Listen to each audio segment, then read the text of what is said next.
Install Android 10 on Nubia Red Magic via LineageOS 17.1 GSI Treble ROM. Please check the description for important notes and all the download links.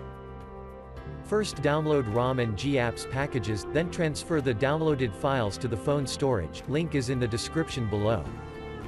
Step 2. Boot your device into TWRP recovery.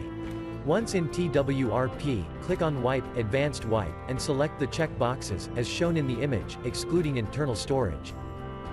Step 4. Swipe the button to wipe the device. Step 5.